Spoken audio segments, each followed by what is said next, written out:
ಈ ದೃಷ್ಟಿಕೋನಗಳು, ಈ ಎಡಪಂಥೀಯ ಮತ್ತು ಬಲಪಂಥೀಯ ಏನು ದೃಷ್ಟಿಕೋನಗಳಿದ್ದಾಳೆ, ಇದು ನಮ್ಮ ಎರಡು ಕಣ್ಣುಗಳಿದ್ದ ಹಾಗೆ. ಒಂದು ಸಮಾಜ ಅಂತೇಳಿ ಹೇಳಿದಾಗ ಇದು ಎರಡು ಕಣ್ಣುಗಳಿದ್ದ, ಎರಡು ಇರಬೇಕು ಅಂತ ಹೇಳೋದು. ನಾನು ಅದು ಇರಬಾರ್ದು, ಇದು ತಪ್ಪು ಅಂತೇಳಿ ಹೇಳಲ್ಲ, ಎರಡು ಇರಬೇಕು. ಆದರೆ ಈ ಎರಡು ಕಣ್ಣುಗಳಲ್ಲಿ ನಮಗೆ ಒಂದು ಕಣ್ಣು ಕಾಣಿಸಲ್ಲ ಅಂತಂದರೆ ನಮ್ಗೆ ಸಮಾಜ ಸರಿಯಾಗಿ ಕಾಣಿಸುತ್ತಾ?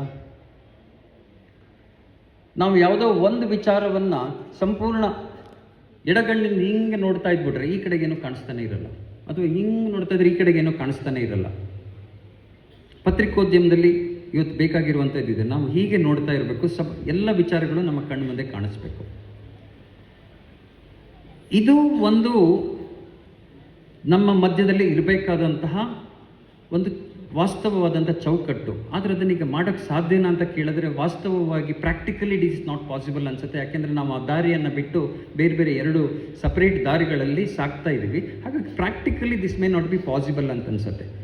ಈ ಹಂತದಲ್ಲಿ ಓದುಗರು ಏನು ಮಾಡಬೇಕು, ಅಥವಾ ಇರುವಂಥ ಪತ್ರಿಕೋದ್ಯಮದ ದೊಡ್ಡ ಸಮಸ್ಯೆ ಏನು ಅಂತ ಕೇಳಿದ್ರೆ ಇದು ಯಾವುದೂ ಅಲ್ಲ. ಇದಕ್ಕಿಂತ ದೊಡ್ಡ ಸಮಸ್ಯೆ ಅನ್ನುವಂಥದ್ದು ವಿಶ್ವಾಸಾರ್ಹತೆ. ಇವತ್ತು ಯಾವುದೇ ಒಂದು ಮಾಧ್ಯಮವನ್ನು ನೋಡಿದ್ರೆ ಇದನ್ನ ನಂಬಬಹುದಾ ಅನ್ನುವಂಥದ್ದು ಮೊದಲೇ ನಮಗೆ ಬರುವಂತಹ ಡೌಟ್. ಇದು ಹೇಳ್ತಿರೋದು ಸರಿನಾ, ಇವ್ರು ಹೇಳ್ತಿರೋದು ಸರಿನಾ, ಅವ್ರು ಹಂಗೆ ಹೇಳ್ತಾರೆ, ಇವ್ರು ಹಿಂಗೆ ಹೇಳ್ತಾರೆ, ಹಂಗಾರೆ ಸತ್ಯ ಯಾವುದು ಅಂತ ಏನು ಯೋಚನೆ ಬರುತ್ತೆ. ಅದು ಇವತ್ತು ನಮ್ಮ ಓದುಗರ ಮುಂದೆ ಇರುವಂಥ, ಸಮಾಜದ ಮುಂದೆ ಇರುವಂಥ ಒಂದು ದೊಡ್ಡ ಸಮಸ್ಯೆ ಅಂತ ನನಗನ್ಸುತ್ತೆ. ಇದನ್ನು ನಾವು ಪತ್ರಿಕಾ ಉದ್ಯಮಿಗಳು, ಇಲ್ಲಿರುವಂಥವರು, ಸಹಪತ್ರಿಕರು ಎಲ್ಲರೂ ಸೇರಿ ಒಂದು ಆತ್ಮವಿಮರ್ಶೆ ಮಾಡ್ಕೋಬೇಕಾದಂಥ ಕಾಲ. ನಾವು ಇದನ್ನು ಹೇಗೆ ಒಂದು ರೀತಿಯಲ್ಲಿ ಓದುಗರಿಗೆ, ಸಮಾಜಕ್ಕೆ ಬೇಕಾದ ರೀತಿಯಲ್ಲಿ, ಉಪಯುಕ್ತವಾದಂಥ ರೀತಿಯಲ್ಲಿ ಇದನ್ನು ಫೈನ್ ಟ್ಯೂನ್ ಮಾಡ್ಬೋದು ಅನ್ನೋಂಥದ್ದು.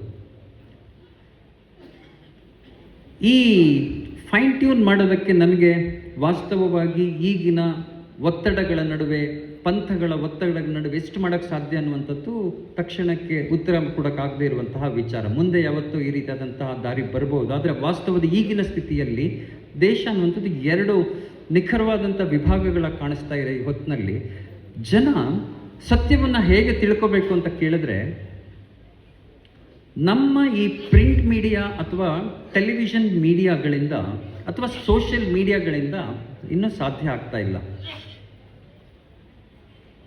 ಇದಕ್ಕೆ ಉತ್ತರವಾಗಿ ಬಂದಿದ್ದು ಇವತ್ತು AI ಅಂತ ನನಗನ್ಸುತ್ತೆ. ನಾವು ಇದನ್ನು ಯಾರು ನ್ಯೂಟ್ರಲೈಸ್ಡ್ ಆಗಿ ಸೆಂಟರ್ ಪಾಯಿಂಟಲ್ಲಿ ಇಟ್ಟು ನೋಡಬೇಕಾಗಿತ್ತು, ಎರಡೂ ಮುಖಗಳನ್ನು ಒಟ್ಟಿಗೆ ಇಟ್ಟು ನೋಡಬೇಕಿತ್ತು. ಅದನ್ನು ನಮಗೆ ಇವತ್ತು ನಾವು ಪತ್ರಕರ್ತರು ಏನು ಮಾಡಬೇಕಾಗಿತ್ತು, ಇದನ್ನು ಮಾಡಲಿಕ್ಕೆ ಸಾಧ್ಯ ಆಗದೆ ಇರುವಂಥ ಪರಿಸ್ಥಿತಿಯಲ್ಲಿ ಇದಕ್ಕೆ ಉತ್ತರವಾಗಿ ಕಾಣಿಸ್ತಾ ಇರುವಂಥದ್ದು, ನನಗೆ ಆಶಾಕಿರಣವಾಗಿ ಕಾಣಿಸ್ತಾ ಇರುವಂಥದ್ದು ಆರ್ಟಿಫಿಷಿಯಲ್ ಇಂಟೆಲಿಜೆನ್ಸ್. ಯಾಕೆ ಅಂತ ಕೇಳಿದ್ರೆ, ಆರ್ಟಿಫಿಷಿಯಲ್ ಇಂಟೆಲಿಜೆನ್ಸು ಸದ್ಯ ಬಿಲ್ಡ್ ಮಾಡಿರುವ ಅದರದ್ದು ಟೆಕ್ನಾಲಜಿಯಲ್ಲಿ ಅದು ಎಲ್ಲ ವಿಚಾರಧಾರೆಗಳನ್ನು ಓದಿ ಅದನ್ನು ಒಂದು ರೀತಿಯಲ್ಲಿ ಅರ್ಥೈಸಿ ಅದನ್ನು ಒಂದು ಚೌಕಟ್ಟಲ್ಲಿ, ಅಂದರೆ ನ್ಯೂಟ್ರಲೈಸೇಷನ್ ಅನ್ನೋದೊಂದು ಏನಿದೆ ಅಲ್ಲ, ಅದರಲ್ಲಿ ಇನ್ಬಿಲ್ಟ್ ಅಲ್ಗಾರಿದಮ್, ಅದನ್ನು ಆದಷ್ಟು ಸೆಂಟರ್ ಪಾಯಿಂಟಲ್ಲಿ ಇಟ್ಟು ಕೊಡಬೇಕು ಅಂತ. ಯಾವುದೇ ಒಂದು ವಿಚಾರವನ್ನು ನೀವು ಇವತ್ತು ಆರ್ಟಿಫಿಷಿಯಲ್ ಇಂಟೆಲಿಜೆನ್ಸ್, ನಿಮ್ಗೆ ಏನೇ ಡೌಟ್ ಬಂತು ಅಂತ ಇಟ್ಕೊಂಡಿರಿ, ಫಸ್ಟ್ ಮಾಡ್ಬೋದಾಗಿದ್ದೇನು ಅಂತಂದರೆ ಆರ್ಟಿಫಿಷಿಯಲ್ ಇಂಟೆಲಿಜೆನ್ಸ್ ಹೋಗಿ ಈ ಥರದ್ದೊಂದು ಘಟನೆ ಇದೆ, ನಿಜನ ಸುಳ್ಳ, ಇದ್ರ ವಾಸ್ತವ ಏನು, ನ್ಯೂಟ್ರಲ್ ಆಗಿ ಅನ್ಬಯಾಸ್ಡ್ ಆಗಿ ಹೇಳು ಅಂತಂದರೆ ಅದು ಒಂದಿಷ್ಟು ವಿಚಾರಗಳನ್ನು ಕೊಡುತ್ತೆ. ಹಾಗಂತ ಇದು ಫುಲ್ ಪ್ರೂಫ್ ಅಂತೇನಲ್ಲ, ಸದ್ಯದಲ್ಲಿ ಇದು ವರ್ಕ್ ಆಗ್ತಾ ಇರುವಂಥ ಒಂದು ಮೆಥಡ್. ನಾನು ಯಾವುದೇ ಒಂದು ರೀತಿಯಾದಂಥ ಫ್ಯಾಕ್ಟ್ ಚೆಕ್ ಮಾಡಬೇಕು, ಯಾವುದೇ ಒಂದು ರೀತಿಯಾದಂಥ ಸೆಂಟರ್ ಪಾಯಿಂಟನ್ನು ಅರ್ಥ ಮಾಡ್ಕೋಬೇಕು ಅಂತಂದರೆ ನಾನು ಆರ್ಟಿಫಿಷಿಯಲ್ ಇಂಟೆಲಿಜೆನ್ಸನ್ನ ಭಾಳ ಇಫೆಕ್ಟಿವ್ ಆಗಿ ಯೂಸ್ ಮಾಡ್ಕೋತಾ ಇದ್ದೀನಿ. ಪ್ರಾಬಬ್ಲಿ ನಿಮಗೂ ಇದು ಒಂದು ಅತ್ಯುತ್ತಮವಾದಂತಹ ಟೂಲ್ ಅಂತ ನನಗನ್ಸುತ್ತೆ. ಈ ಆರ್ಟಿಫಿಷಿಯಲ್ ಇಂಟೆಲಿಜೆನ್ಸ್ನಲ್ಲಿ ಇರುವಾಗ ಯಾವುದೇ ವಿಚಾರ ಇರಲಿ, ಈ ಟೆಕ್ನಾಲಜಿ ಅನ್ನುವಂಥದ್ದು ಚೇಂಜ್ ಆಗ್ತಾ ಇರುವಂಥದ್ದು, ಇದನ್ನು ಕೂಡ ರಿಗ್ ಮಾಡುವಂಥ ಪರಿಸ್ಥಿತಿ ಬರ್ಬೋದು. ಬಟ್ ಆವಾಗ ಇನ್ನೊಂದು ಟೆಕ್ನಾಲಜಿ ಬರುತ್ತೆ. ಆದರೆ ಇಲ್ಲಿವರೆಗಿನ ಟೆಕ್ನಾಲಜಿ ಏನಾಗ್ತಿತ್ತು ಅಂತ ಕೇಳಿದ್ರೆ, ನಾವು ಯಾವುದನ್ನು ಕನ್ಸ್ಯೂಮ್ ಮಾಡೋಕ್ಕೆ ಬಯಸ್ತೀವೋ ಅದನ್ನು ಇನ್ನಷ್ಟು ಕ್ಯಾಟಲಿಸ್ಟ್ ಆಗಿ ಇನ್ಕ್ರೀಸ್ ಮಾಡುವಂಥ ಒಂದು ಟೆಕ್ನಾಲಜಿ ನಮ್ಮ ಹತ್ರ ಇತ್ತು. ಸೋಷಿಯಲ್ ಮೀಡಿಯಾ ಪ್ರಭಾವ ಅಂತ ನಾವೇನು ಹೇಳ್ತೀವಿ, ಆ ಸೋಷಿಯಲ್ ಮೀಡಿಯಾ ಪ್ರಭಾವದಿಂದ ಇವತ್ತಿನ ಈ ಢಾಳಾದಂಥ ಎರಡು ವಿಭಾಗಗಳು ನಮ್ಗೆ ಕಾಣಿಸೋದಕ್ಕೆ ಕಾರಣ ಆಯಿತು. ಯಾಕೆ ಅಂತಂದರೆ, ಆ ಸೋಷಿಯಲ್ ಮೀಡಿಯಾ ಅಲ್ಗಾರಿದಮ್ ಹೆಂಗೆ ವರ್ಕ್ ಆಗುತ್ತೆ ಅಂತ ಕೇಳಿದ್ರೆ, ನೀವು ಫೇಸ್ಬುಕ್ ಆಗಲಿ, ಇನ್ಸ್ಟಾಗ್ರಾಮ್ ಆಗಲಿ, ಅಥವಾ ಈ ಥರದ ಇನ್ಯಾವುದೋ ರೀತಿಯ ಸೋಷಿಯಲ್ ಮೀಡಿಯಾನ ಫಾಲೋ ಮಾಡ್ತಾ ಇದ್ದರೆ ಅದರಲ್ಲಿ ರೆಕಮೆಂಡೇಷನ್ ಅಂತ ಒಂದು ಟೆಕ್ನಾಲಜಿ ಇರುತ್ತೆ. ಅದು ಏನು ಮಾಡುತ್ತೆ, ನೀವು ಯಾವ ಒಂದು ವಿಚಾರವನ್ನು ನೋಡ್ತೀರಿ ಅದು ರಿಜಿಸ್ಟರ್ ಮಾಡ್ಕೊಳ್ಳುತ್ತೆ. ಎರಡನೇ ಸತಿಗೆ ರಿಜಿಸ್ಟರ್ ನೋಡಿದಾಗ ಅದನ್ನು ರಿಜಿಸ್ಟರ್ ಮಾಡ್ಕೊಳ್ಳುತ್ತೆ. ಮೂರನೇ ಸತಿಗೆ ಅದನ್ನೇ ನೋಡಿದಾಗ ಇವರಿಗೆ ಇದು ಮೋಸ್ಟ್ಲಿ ಇಂಟ್ರೆಸ್ಟೆಡ್ ಇದೆ ಅಂತ ರಿಜಿಸ್ಟರ್ ಮಾಡ್ಕೊಳ್ಳುತ್ತೆ. 4, 5ನೇ ಸತಿಗೆ ನೋಡಿದ್ರೆ ಇವರಿಗೆ ಕಂಪ್ಲೀಟ್ಲಿ ಇಂಟ್ರೆಸ್ಟೆಡ್ ಇದೇ ಸಬ್ಜೆಕ್ಟು ಅಂತದು ತೋರ್ಸೋಕ್ಕೆ ಸ್ಟಾರ್ಟ್ ಮಾಡಿಬಿಡುತ್ತೆ. ಉದಾಹರಣೆಗೆ ನೀವು ಇವತ್ತು ಕಾಕ್ರೋಚ್ ಜನತಾ ಪಾರ್ಟಿಯ ವಿಡಿಯೋವನ್ನು ನೀವು 2 ಅಥವಾ 3 ನೋಡಿದ್ರೆ ಸಾಕು, ನಿಮಗೆ ಆಮೇಲೆ ನೋಡ್ತಾ ಹೋದ್ರೆ ಅದೇ ಕಾಣಿಸ್ತಾ ಇರುತ್ತೆ ನಿಮ್ಮ ಕಣ್ಣು ಮುಂದೆ. ಜಗತ್ತಿನಲ್ಲಿ ಬೇರೆದೇನೂ ನಡೀತಾ ಇಲ್ಲ, ಇದೇ ನಡೀತಾ ಇದೆ ಅನ್ನೋದು ಅಷ್ಟರ ಮಟ್ಟಿಗೆ ಸ್ವೈಪ್ ಮಾಡ್ದಂಗೆ ಬ್ಯಾಕ್ ಟು ಬ್ಯಾಕ್ ಬರ್ತಾ ಇರುತ್ತೆ. ಅಥವಾ ಇನ್ನೊಂದು ಯಾವುದೋ ಒಂದು ಘಟನೆಯನ್ನು ನೀವು ಇಲ್ಲಿ ನೋಡ್ತಾ ಇದ್ರೆ, ನೀವು ಒಂದು ಈ ಥರದ ಚಳುವಳಿಯನ್ನು, ಈ ಥರದ ಸಾಮಾಜಿಕ ಘಟನೆಯನ್ನು ಹೀಗೆ ನೋಡ್ತಾ ಇದ್ರೆ, ಇವರಿಗೆ ಆ ಕಾಕ್ರೋಚಲ್ಲಿ ಇಂಟ್ರೆಸ್ಟ್ ಇಲ್ಲ ಅಂತ ಅನ್ಸುತ್ತೆ, ಮೋಸ್ಟ್ಲಿ ಈ ಕಾರಣಕ್ಕಾಗಿ ಇದು ಭಾಳ ಇಂಟ್ರೆಸ್ಟ್ ಇರಬೇಕು ಅಂತ ತೋರ್ಸೋಕ್ಕೆ ಸ್ಟಾರ್ಟ್ ಮಾಡಿಬಿಡುತ್ತೆ. This is something called the social media phenomena. ಇದರಲ್ಲಿ ಏನಾಗುತ್ತೆ, ಜನರಿಗೆ ಒಂದು ಯೋಚನೆ ಇರುತ್ತಲ್ಲ, ಇದನ್ನು ನೋಡಿದಾಗ ಇದು ನನ್ನ ಯೋಚನೆ, ಈ ಯೋಚನೆ ಸರಿ ಹೋಗುತ್ತೆ, ಇದು ಕರೆಕ್ಟ್ ಇದೆ ಅಂತ ಅನ್ಸುತ್ತೆ. 2ನೇದು ಬಂದಾಗ ಕರೆಕ್ಟ್ ಇದೆಯಲ್ಲ, ಇದು ಅದೇ ಹೇಳುತ್ತೆ ಅಂತ ಅನ್ಸುತ್ತೆ.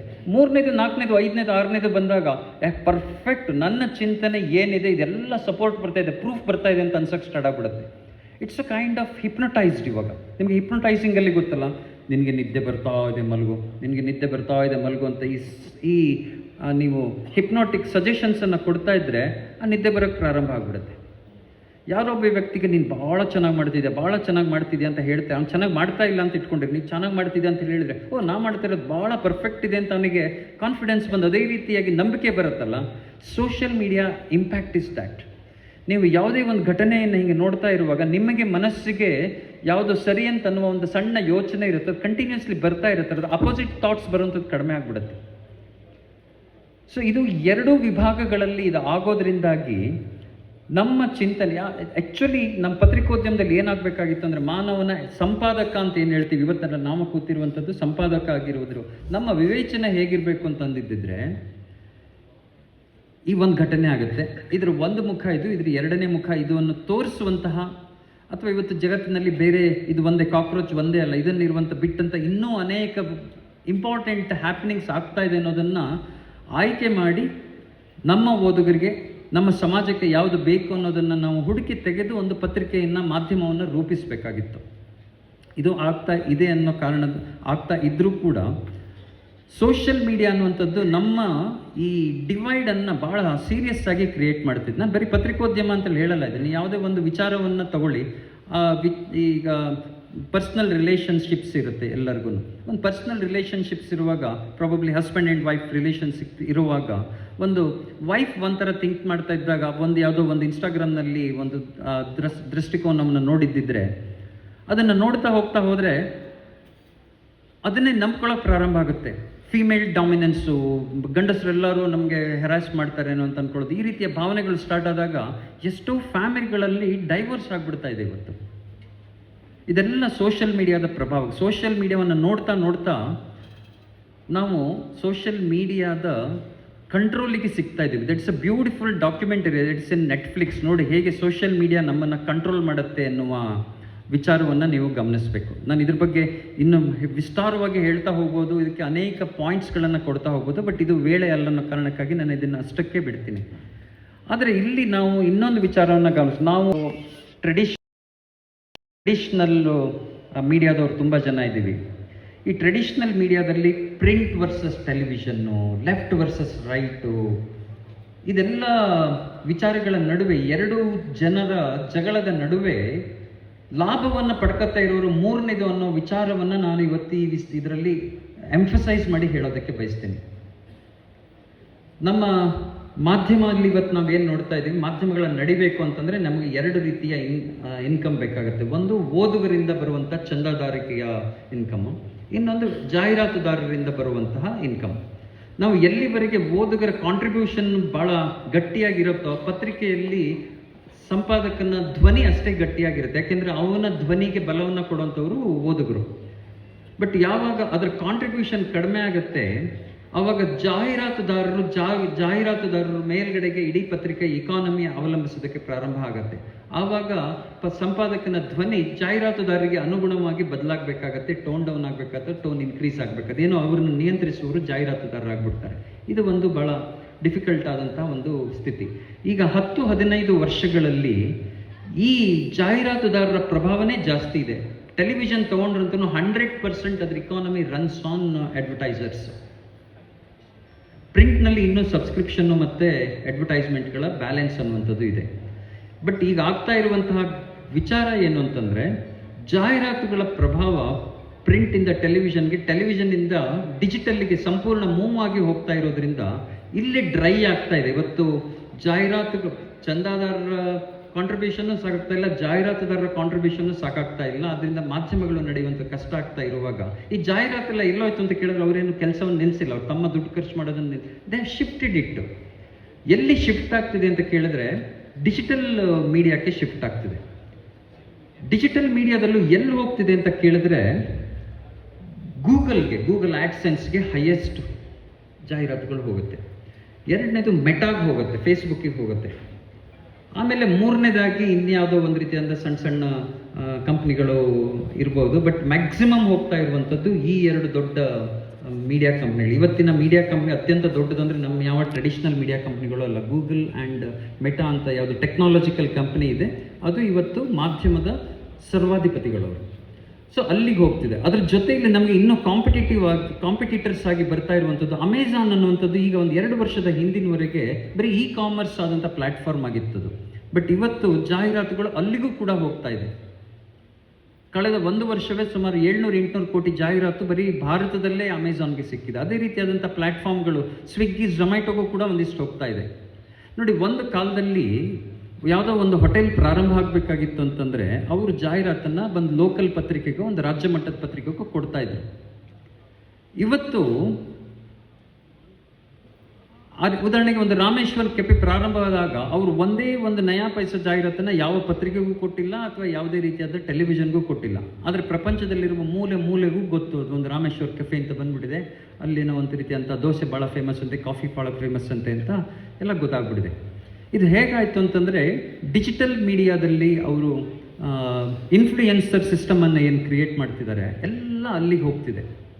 ಹಾಗಾಗಿ ಇವತ್ತು ನಾವು ಇಲ್ಲಿರುವಂಥ ಸಣ್ಣ ಪತ್ರಿಕೆಗಳು, ದೊಡ್ಡ ಪತ್ರಿಕೆಗಳು, ಮಧ್ಯಮ ಪತ್ರಿಕೆಗಳು, ಟೆಲಿವಿಷನ್ಗಳು, ಇಲ್ಲಿ ನಡೆಸ್ತಾ ಇರುವಂಥ ಯೂಟ್ಯೂಬ್ ಚಾನಲ್ಗಳು, ಇವರೆಲ್ಲ ನಾವು ಗಮನಿಸಬೇಕಾಗಿರೋದು ಏನು ಅಂತಂದರೆ, ಇದು ಯಾವುದೋ ನಮ್ಮ ಸಣ್ಣ ಪುಟ್ಟ ವಿಚಾರಗಳ ಜಗಳವನ್ನು ಬಿಟ್ಟು ಇಡೀ ಪತ್ರಿಕೋದ್ಯಮವನ್ನು ಹೇಗೆ ಇಕಾನಾಮಿಕಲಿ ಸಸ್ಟೈನ್ ಮಾಡ್ಬೋದು, ಹೇಗೆ ನಾವು ಇದನ್ನು ಸಮಾಜಕ್ಕೆ ಬೇಕಾದ ರೀತಿಯಲ್ಲಿ, ಅನುಕೂಲವಾಗುವ ರೀತಿಯಲ್ಲಿ ನಾವು ಇದನ್ನು ಚೌಕಟ್ಟಿನೊಳಗೆ ತರಬಹುದು ಅನ್ನೋದ್ರ ಬಗ್ಗೆ ಯೋಚನೆ ಆಗಬೇಕು. ಆ ಬಗ್ಗೆ ಆತ್ಮವಿಮರ್ಶೆಗಳು ಆಗಬೇಕು. ಅದಕ್ಕೆ ಬೇಕಾದಂತಹ ನಾವು ಟೆಕ್ನಾಲಜಿಯನ್ನು ಡೆವಲಪ್ ಮಾಡ್ಕೋಬೇಕಾಗ್ಬೋದು, ಅದಕ್ಕೆ ಬೇಕಾದಂಥ ಸ್ಟ್ರಾಟಜಿಗಳನ್ನು ಮಾಡ್ಕೋಬೇಕಾಗ್ಬೋದು. ನಮ್ಮ ಅನೇಕ ಗಮನ ಈ ಕಡೆಗೆ ಹೋಗಬೇಕು ಅಂತ ಹೇಳ್ತಾ ನಿಮ್ಮ ಗಮನವನ್ನು ಈ ಕಡೆಗೆ ಸೆಳೀತಾ ನಿಮ್ಮೆಲ್ಲರಿಗೂ ಶುಭ ಆಗಲಿ. ಬರ್ತಾ ಇರುವಂತಹ ಹೊಸ ರೀತಿಯ ಪತ್ರಿಕೋದ್ಯಮದ ಸವಾಲುಗಳಿಗೆ ನಾವು ಹೊಸ ರೀತಿಯಲ್ಲಿ ಉತ್ತರ ಕಂಡುಕೊಳ್ಳೋದಕ್ಕೆ ಇದೊಂದು ವೇದಿಕೆ ಆಗಲಿ ಅಂತ ಹೇಳ್ತಾ ನನ್ನ ಮಾತನ್ನು ಮುಗಿಸ್ತೇನೆ. ನಮಸ್ಕಾರ.